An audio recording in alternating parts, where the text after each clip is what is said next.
Hello everyone, this is me Tarpan Mukherjee. আর আমি আজকে আপনাদের সঙ্গে শেয়ার করব সেটা হচ্ছে জিএমটি। আর আপনারা অনেকেই বলতে পারেন জিএমটি অ্যাকচুয়ালি কী জিনিস। তো জিএমটির ফুল মিনিং হচ্ছে গ্লোবাল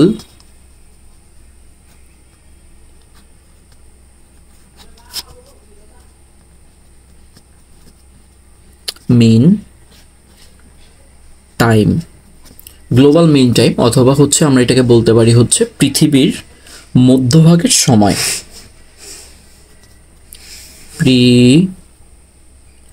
পৃথিবীর মধ্যভাগের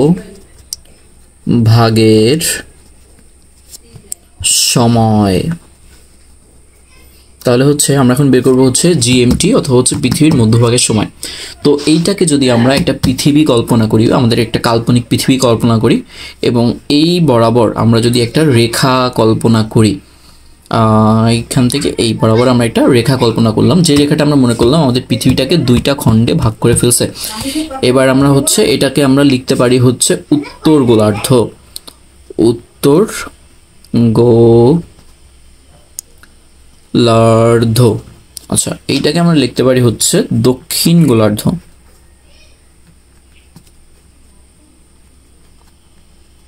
দক্ষিণ গোলার্ধ। ওকে, তাহলে হচ্ছে আমরা একটা রেখা কল্পনা করলাম উত্তর গোলার্ধ থেকে দক্ষিণ গোলার্ধ বরাবর। এইবার আমরা হচ্ছে সবসময় একটা জিনিস জানি, পৃথিবী হচ্ছে সবসময় পূর্ব দিক থেকে, মানে সূর্য ওঠে। সূর্যটা সাপোজ আমরা মনে করি এইটা হচ্ছে পূর্ব দিক, এটা মনে করি না, এটাই অ্যাকচুয়ালি পূর্ব দিক, এবং এইটা হচ্ছে পশ্চিম দিক। পশ্চিম দিক। তো পূর্ব এবং পশ্চিম, সাপোজ এইখানে যদি একটা সূর্য উদয় হয়, তো সূর্য দক্ষিণ গোলার্ধে যখন গিয়ে পৌঁছাবে, সাপোজ আমি এখানে একটা সূর্য কল্পনা করি,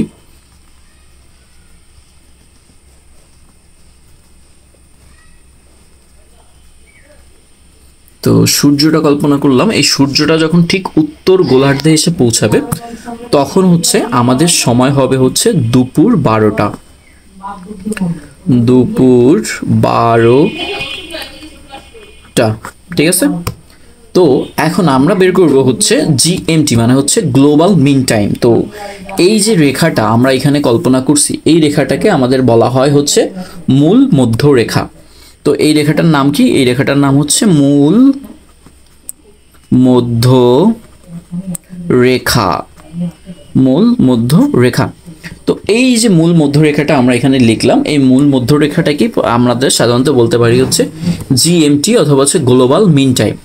তো এখন আমরা তো এই বরাবর একটা রেখা কল্পনা করছি, তো আমরা যদি এখন এই বরাবর আরও একটা রেখা কল্পনা করি, তাহলে এই যে বিন্দুটা, এই যে মানে মেইন বিন্দু, তো এই মেইন বিন্দুতে সময় হচ্ছে দুপুর 12টা, মানে হচ্ছে 12 PM। ওকে, তো 12 PM আমরা বের করলাম, এবং এই গোলার্ধের মানে যে সময়টা আমরা বের করব জিএমটি, মানে হচ্ছে গ্লোবাল মিন টাইম, এইটা মূলত হচ্ছে এইখানটায় অবস্থিত, মানে আনুমানিক ধরা হচ্ছে এটা হচ্ছে লন্ডন শহরে। লন্ডন শহরে, এটা লন্ডন সিটি বলা হয়। লন্ডন সিটির গ্রিচের উপর থেকে এটা আছে গ্রিনিচ। এইখানে যে সময়টা, এইটাকেই ধরা হয় স্ট্যান্ডার্ড টাইম অথবা হচ্ছে গ্লোবাল মিন টাইম। এখন আমরা গ্লোবাল মিন টাইমের এই ব্যাপারটা তো অনেকেই কল্পনা করে বুঝতে পারছি, যে যখন হচ্ছে সূর্যটা ঠিক মাথার উপরে থাকবে, মানে পৃথিবীর মাঝ বরাবর থাকবে, উত্তর থেকে দক্ষিণ গোলার্ধের ঠিক উপর অবস্থায় থাকবে, তখন আমরা সেটাকে ধরে নিব দুপুর 12টা।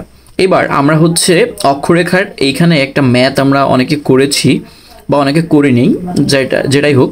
তো মূল বিন্দু যদি 00 হয়, মানে হচ্ছে দুপুর 12টা হয়, তাহলে হচ্ছে এর ডানে এবং বামে আমরা কিছু রেখা কল্পনা করতে পারি।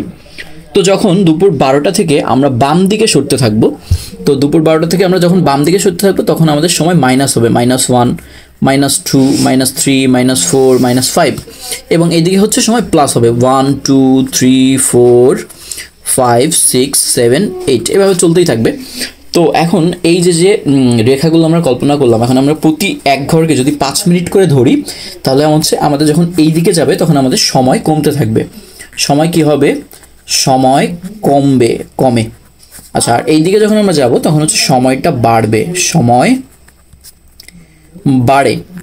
সময় বাড়ে, আর এদিকে হচ্ছে সময় কমে। তাহলে সময় যদি এইদিকে কমে, তাহলে আমরা যদি প্রতি এক ঘরকে 5 একক ধরি, তাহলে ঠিক এইখানে যখন একে অবস্থান করবে তখন এখানে 5 মিনিট কমে যাবে, তখন হবে হচ্ছে 11:55, মানে হচ্ছে প্রথম ঘরে এই ঘরটায়। তো যখন আমরা আবার দ্বিতীয় ঘরে আসবো তখন আরও 5 মিনিট কমে যাবে, তখন হচ্ছে এখানে বাজবে হচ্ছে 11:50।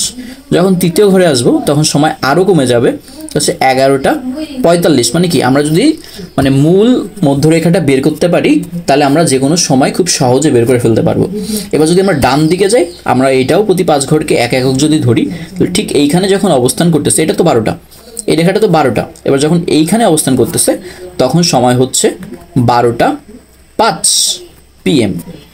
আর যদি আমরা এই ঘরে অবস্থান করি তখন আমাদের সময় আরও 5 মিনিট বেড়ে যাবে, তখন কি হবে 12:10 PM। তাহলে হচ্ছে আমরা যদি মূল মধ্যরেখাটা বের করতে পারি বা মূল মধ্যরেখাটা জানি, তাহলে আমরা খুব সহজে যে কোনো সময় খুব সহজে আইডেন্টিফাই করতে পারবো।